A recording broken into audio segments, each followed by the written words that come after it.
Zeca Camargo, diretamente de Touros, no Rio Grande do Norte. Zeca, muito obrigada por estar aqui com a gente no Jornalistas Etc. O que você está fazendo aí?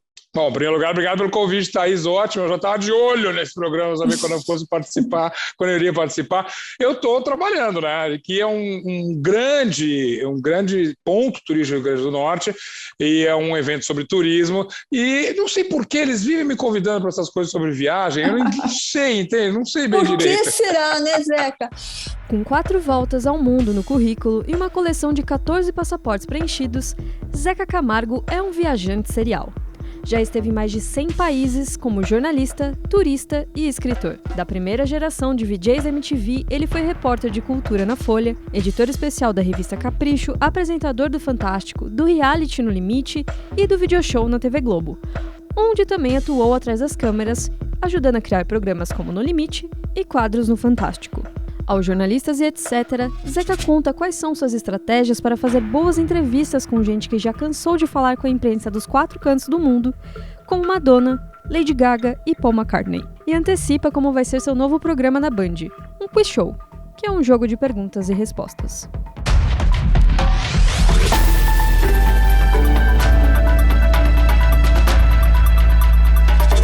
Para quem não sabe, o Zeca, como jornalista, ou como escritor, ou como turista mesmo, o Zeca deu a volta ao mundo 4 vezes. O Zeca Camargo conhece 114 países e o Zeca Camargo coleciona uma pequena montanha de 14 passaportes, nada menos que isso. Ou seja, o Zeca é um viajante compulsivo e serial. Na condição de viajante compulsivo e serial, Zeca, como é que foi para você ficar quase 2 anos sem fazer um check-in? Terrível, terrível. Sobretudo pela expectativa de que as coisas se retomariam logo, né? Então, não, você vai viajar no segundo semestre de 2020. Não, agora no Natal talvez você viaje, comecinho de 2021. E, na verdade, eu só acabei voltando, entrando, fazendo um check-in, entrando num avião para uma viagem longa, internacional, em setembro. E eu fui para a Suíça. Fez falta, vou falar para você. É uma coisa de... Claro, 1000 coisas positivas aconteceram, muito trabalho, reorganizando a vida, a agenda, trabalhando nas coisas boas, se é que teve alguma, né, que a pandemia trouxe, mas isso de fato fez falta. Não é pelo luxo, não é pelo esporte de viajar, é pela inquietação. A gente se acostuma, entre aspas, mal a não ficar no mesmo lugar. E 2 anos para mim, eu acho que desde quando eu era universitário, eu não fiquei tanto tempo assim sem sair, entende? Porque eu, obviamente, eu comecei com mochilão, como você. Ninguém começa viajando executiva, né?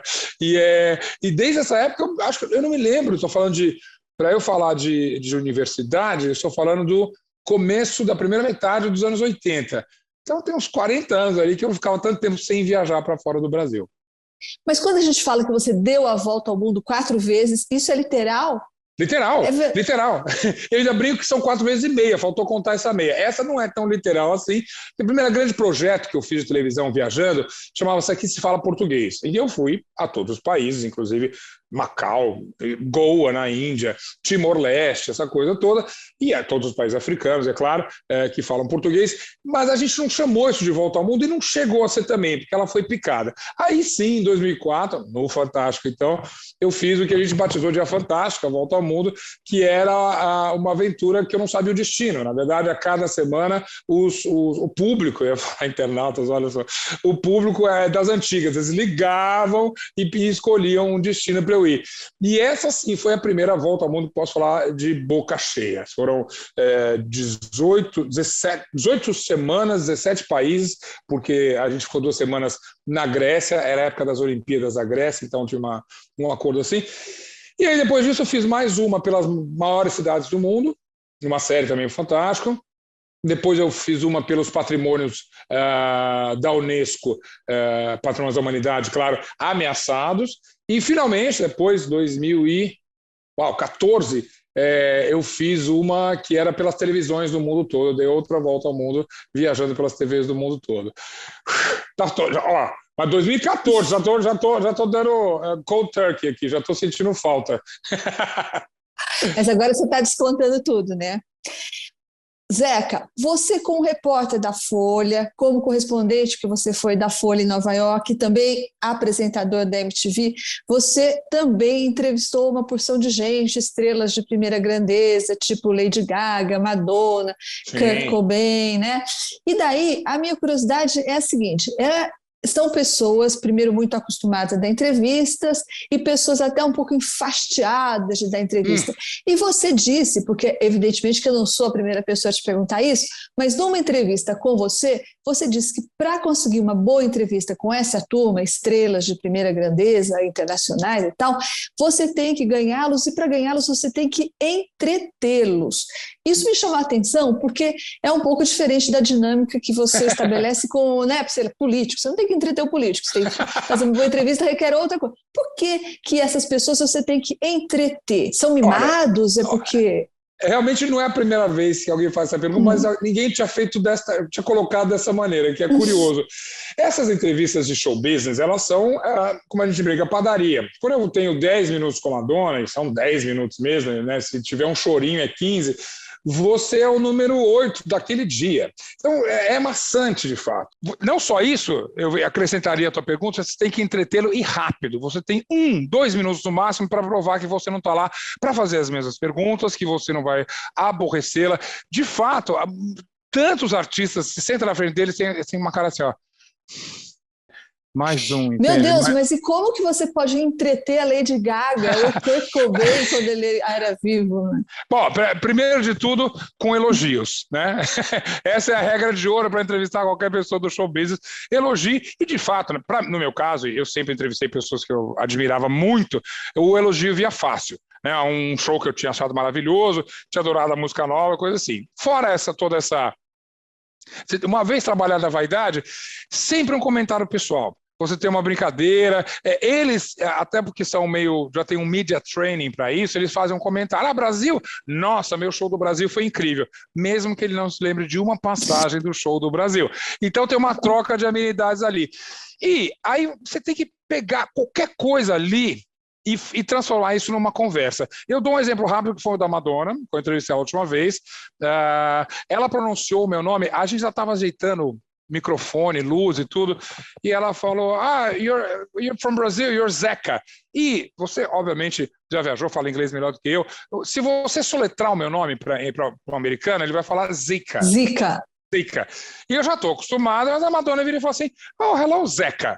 Eu falei, a sua pronúncia é muito boa. E isso foi em 2012. Ela tinha tido uma história, então, recente com um brasileiro, Jesus Luz, a gente lembra bem, e ela brincou, falou, aliás, o nome esse que era proibido de falar na entrevista, não podia falar dele. Mas ela vira e fala assim, eu tive um professor muito bom de português. Aí, cara, Thaís, é assim, você fala, essa é a minha chance. Deu a dica. O que ele ensinou para você?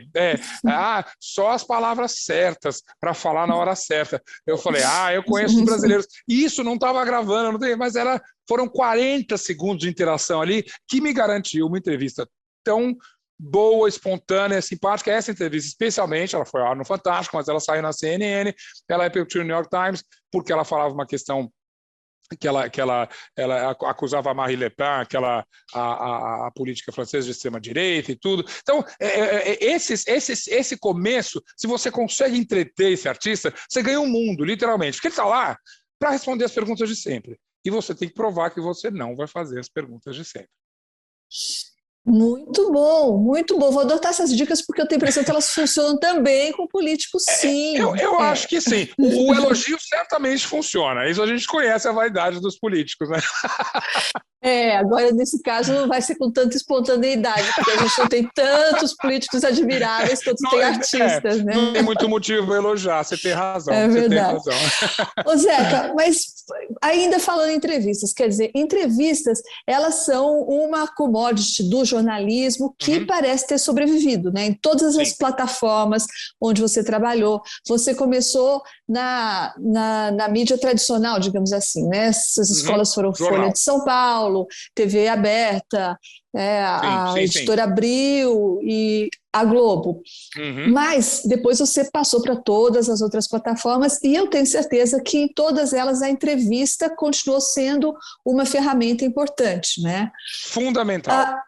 Fundamental. Então, mas em contraposição a isso, o que é que você viu que se perdeu ao longo desses anos da evolução do jornalismo e das plataformas? Eu dou uma sugestão, que é uma suspeita que eu tenho.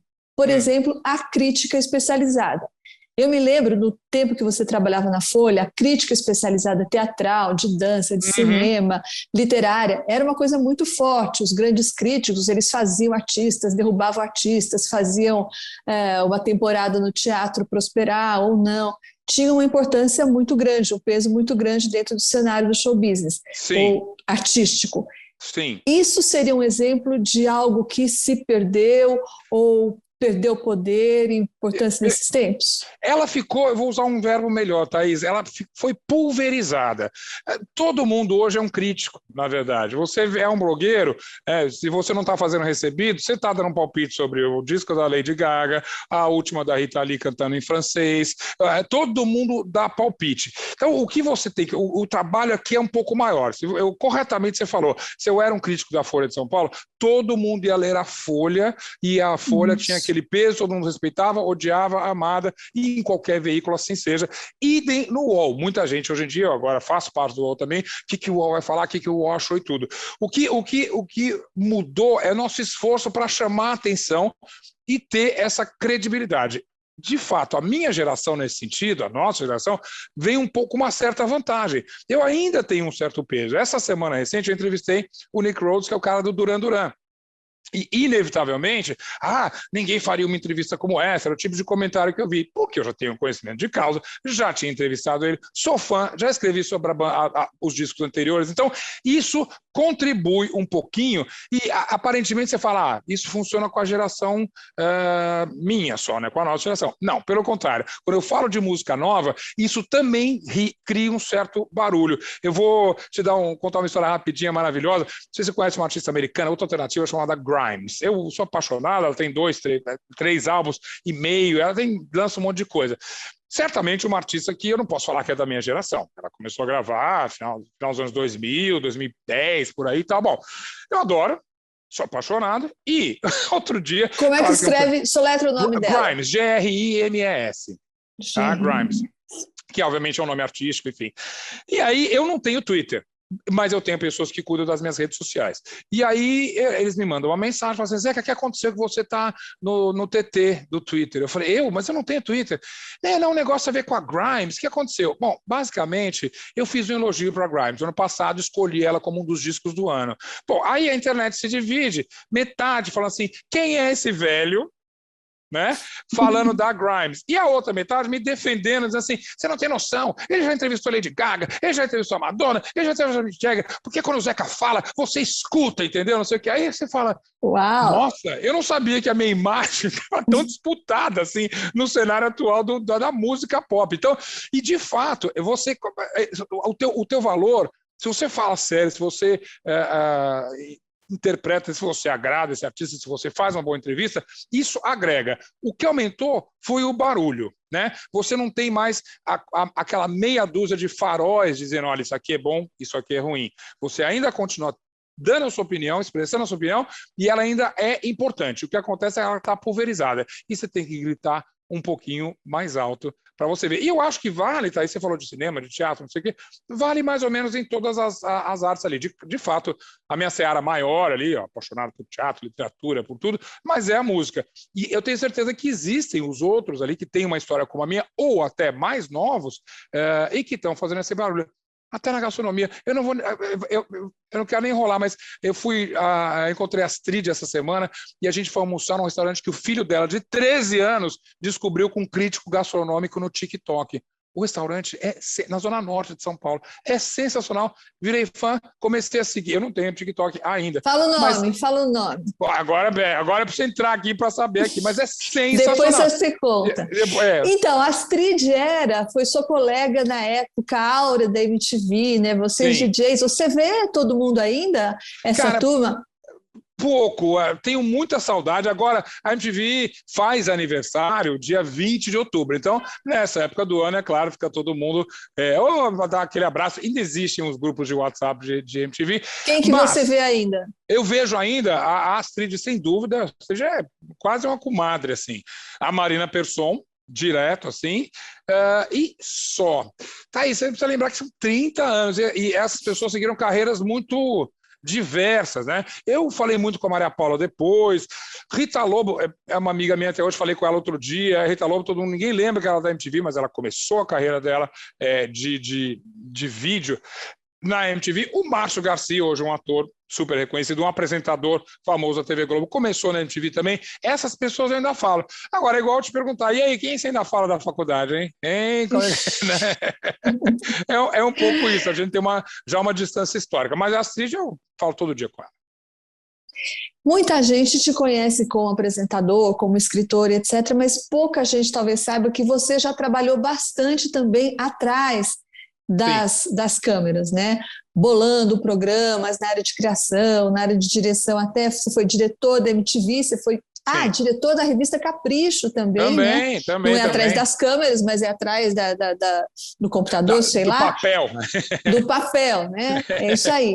E daí eu fico pensando, com essa cabeça de gente que também cria, que está atrás de tendências e que saca disso tudo, como é que você vê o futuro do entretenimento? Você acha que ele está fadado a desaparecer na TV aberta? Você acha que vai ter um mix de TV aberta com outras plataformas? Que plataformas são essas? Twitch? TikTok? O que é? Você sabe que essa pergunta aparece muito para mim. Eu vou fazer aulas convidado em faculdade, sobretudo de jornalismo, uma carreira que eu não tenho formação acadêmica, por que me pareça, e eu falo, olha, vocês me perguntam sobre o futuro da TV, e justamente quem vai resolver o futuro da TV são vocês que estão se formando aqui, entende? Nós aqui, eu estou com quase 60 anos, eu já estou na fase de me adaptar ao que for acontecer. O que eu acho é que você vai ter um mix inevitável dessas coisas todas. Vamos voltar para a entrevista, como você falou. A gente, como eu te contei, essa história com a Madonna, as Lady Gaga da vida, o próprio Kurt Cobain, eram entrevistas que eu não estava sentado de frente com eles, onde essa intimidade, inclusive esse entretenimento era mais possível, porque você tinha um contato físico. Hoje em dia, a gente está fazendo essa entrevista virtualmente, literalmente 100% das entrevistas que eu fiz na pandemia foram virtualmente, de Duran Duran a Preta Gil, de Emicida a Vitor Clay, todo mundo está fazendo assim. E eu falo, me perguntam, será que a gente vai voltar a fazer entrevista pessoalmente? Talvez, se é um evento maravilhoso, se a Madonna estiver aqui no Brasil, se é um bastidor de um show, não faz nem sentido eu estar aqui. Esse calor tudo vai depender, claro, do comportamento de toda a indústria do entretenimento. E, novamente, assim como as opiniões, essa informação está pulverizada. Você lembra como a gente enchia a boca para falar numa entrevista exclusiva, né? Hoje em dia, uma entrevista exclusiva... Olha, é o Papa, né? E olha lá. Né? E no show business, então, se a Beyoncé bater aqui na porta do meu quarto, que eu estou no hotel, olha, vamos falar. E já existe todo um mecanismo que permite, e é quase como se os fãs, quem gosta de música, eles exigissem isso. Quer dizer, como assim? Ela não vai falar? Ela não fez um talk show com não sei quem? Não fez uma live com fulano? Né? Essas coisas, quando você falou o que vai virar, acho que você colocou live no meio, né? A live é uma forma de entrevista também. Né? Você tem Tereza Cristina, virou a rainha da live, e sim, brinquei com ela outro dia, eu falei, você virou uma apresentadora de talk show. Não, o que eu faço não é talk show, é talk show sim. Então, essas definições, eu gosto de dizer que a gente está no meio desse processo para saber onde vai chegar. Thaís, isso que a gente está fazendo. Por exemplo, se o editor do UOL mexer, botar um em cima do outro, é uma live. Mas é também uma entrevista, mas é um talk show, é um podcast se você usar só o áudio. Ou seja, o que são essas formas? Eu acho que né? Esse é um momento, eu sou sempre otimista, excitante de descobrir como que a gente vai se comunicar. Onde essas coisas vão ser realmente definidas, o que vai ser exclusivo, o que vai ser uma informação assim e o que vai ser mero entretenimento, né? Artistas ultra populares agora, por exemplo, e eu falo isso com o maior carinho, eu entrevistei o Silva semana passada, até para o próprio UOL, E o Silva, este ano eu já entrevistei 3 vezes o Silva. Nenhuma era desinteressante, mas o acesso com essa possibilidade digital, tornou-se muito mais, facilitou muito mais esse contato. Então, o artista não precisa estar, né, sair da sua casa, nem nós também, eu posso fazer aqui de um quarto de hotel, essas coisas. Mas isso é o formato do futuro? Isso é um caminho para o formato do futuro. Acho que todas essas coisas vão convergir numa forma de entretenimento maior. E, novamente, eu não sou pessimista. Eu não acho que nada vai desaparecer, porque as pessoas têm fome desse entretenimento, ainda que seja digital, virtual e à distância. Eu estou chegando mais perto, digamos que eu faço uma entrevista com a Ludmilla, eu ainda estou mais perto deste ídolo do que o fã. Então, ainda que virtual, nós ainda somos esse elo de ligação entre os grandes artistas e os grandes grupos de fãs. Esse caráter ainda de conexão que a gente tem como jornalista, eu acho que isso não vai prevalecer por um bom tempo. Mas, Zeca, continuando ainda nisso, tudo cobra seu preço, né? Se, como você falou, os meios digitais te oferecem mais facilidade para acessar grandes nomes, qualquer nome, etc., ao mesmo tempo, eu imagino que essa maior oferta de entrevistas também resulte numa maior exigência da parte do público por boas entrevistas, não é? Sem dúvida. Qual é o contraponto? O que é que se exige agora?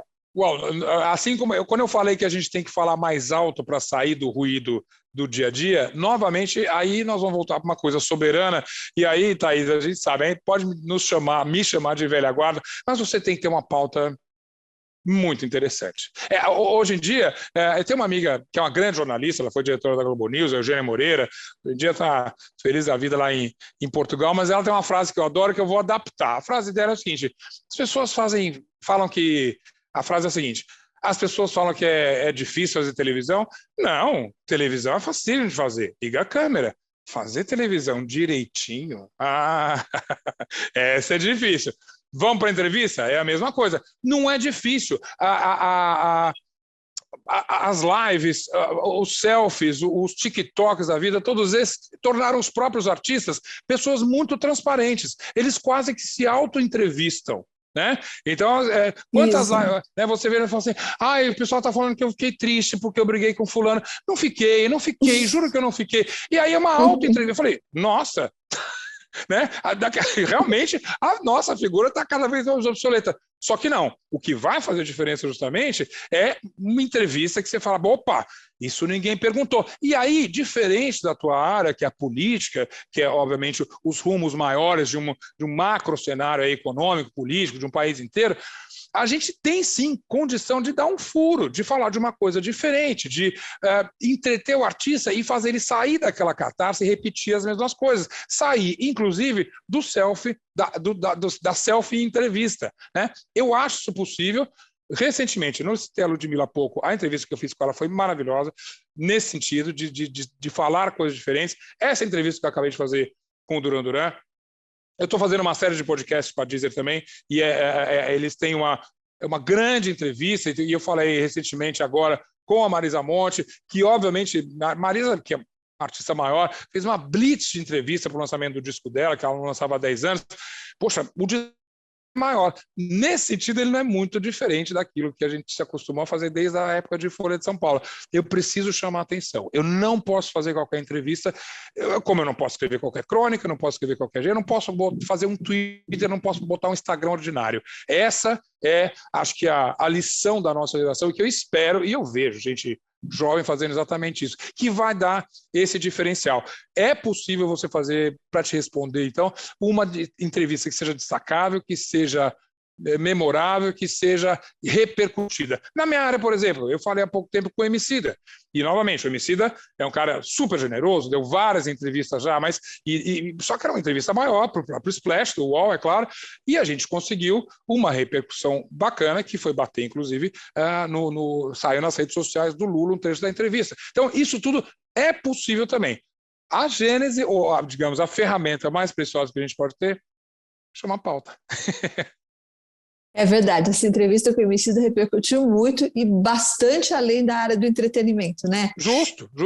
Zeca, antes da gente encerrar, conta aí como é que vai ser, além de entrevistas, podcasts, etc., você vai estrear em breve um programa na Band, Sim. um quiz show. Como que vai ser isso? O que você pode contar, adiantar para a gente? Eu tudo, porque eu não tenho, eu adoro esse colonismo de TV que foi uma fonte, me contou, não sei o que e tal, tudo garoto de recado, né? Para mim, você pergunta, eu te falo, é o seguinte, eu te conto até onde a gente vai. A gente está fazendo pilotos ainda, é um quiz show, que obviamente não é um ovo de Colombo, é um formato consagrado, um formato que eu vinha brigando entre aspas, na Band, desde que eu entrei lá, um ano atrás. Falei, olha, isso é uma coisa de época de crise, as pessoas gostam de ver as pessoas ganhando dinheiro, né? E um dinheiro, entre aspas, fácil, mas o reality é o quiz show é um pré-reality. Por que o reality funciona? Eu digo sempre isso. Porque a pessoa assiste o reality e fala, eu podia estar lá.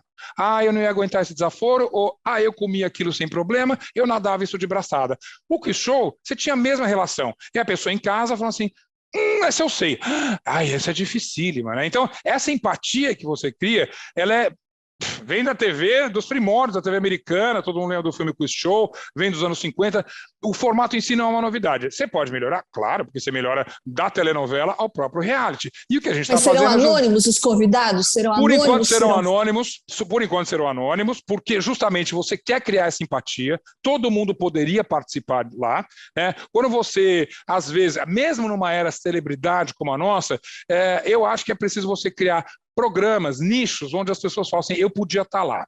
Eu podia participar desse programa. Eu estou em casa... E vai ser cultura geral, entretenimento? Você vai perguntar o nome dos imperadores romanos, por exemplo? Eu não sei se eu passava nessa pergunta. Mas sim, eu sou um cara que eu bebo cultura pop, eu amo cultura pop. Então, sim, tem cultura pop. Agora, novamente, é o que eu estou vendendo e é o que a gente está experimentando bastante, te falo com a maior transparência, é menos pergunta e resposta, e as perguntas, os prêmios são ganhos de maneiras mais criativas. Ele tem que dar uma resposta, não é 4 alternativas, vai ter isso também, mas não é resposta A, B, C ou D. Vai ter que pensar um pouco, vai ter até às vezes que mexer com a mão, vai ter que, sei lá, às vezes até a gente tentou uma coisa, vai ter que cozinhar para dar a resposta certa, alguma coisa assim. A gente está tentando fugir um pouco da curva num formato que é bastante conhecido e, aliás, consagrado. E é para o comecinho de 2022. Vamos lá. Zeca Camargo, então, jornalista, escritor, criador, diretor e viajante serial. A última pergunta é, Zeca, para onde vamos agora? Viajar? Eu digo que assim, se realmente liberasse tudo, eu ia para Bangkok. Bangkok é a minha cidade favorita no mundo, disparado, Thaís, assim, eu já fui, é uma loucura, eu brinco que eu já fui mais para Bangkok do que para Brasília. Sorte sua! É bom. Nem por isso sou menos brasileiro, mas é um lugar que eu amo, eu gosto de cidade. Quando você fala em viagem, eu já fui para vários paraísos, assim, estou num paraíso aqui no Rio Grande do Norte, mas eu gosto de cidade, eu gosto de bagunça, de restaurante, de teatro, cinema, de shopping, eu gosto de gente na rua, eu gosto dessa agitação. Então, nesse sentido, eu brinco que Bangkok é São Paulo com esteroide, assim, é uma coisa doida. E assim, soltando as amarras, eu vou para lá. Claro que hoje mesmo, o dia que a gente estava fazendo entrevista, eu escrevi na Folha, na minha coluna, eu falei, quero ir para Buenos Aires, que é aqui do lado, para ver uma banda tocar que eu gosto. Tá difícil, mas eu quero ir para Buenos Aires, quero ir para Lisboa, quero ir para a América Latina inteira, mas assim, valeu, soltou, bora para Bangkok. Bangkok na cabeça. Tá bom. Zeca, muito obrigada, foi uma delícia estar com você e boa viagem. Boas viagens, a gente tem sempre no plural. Boas viagens, tá certo. Boas Beijo, até viagens. A próxima. Tchau. Obrigada, Zeca.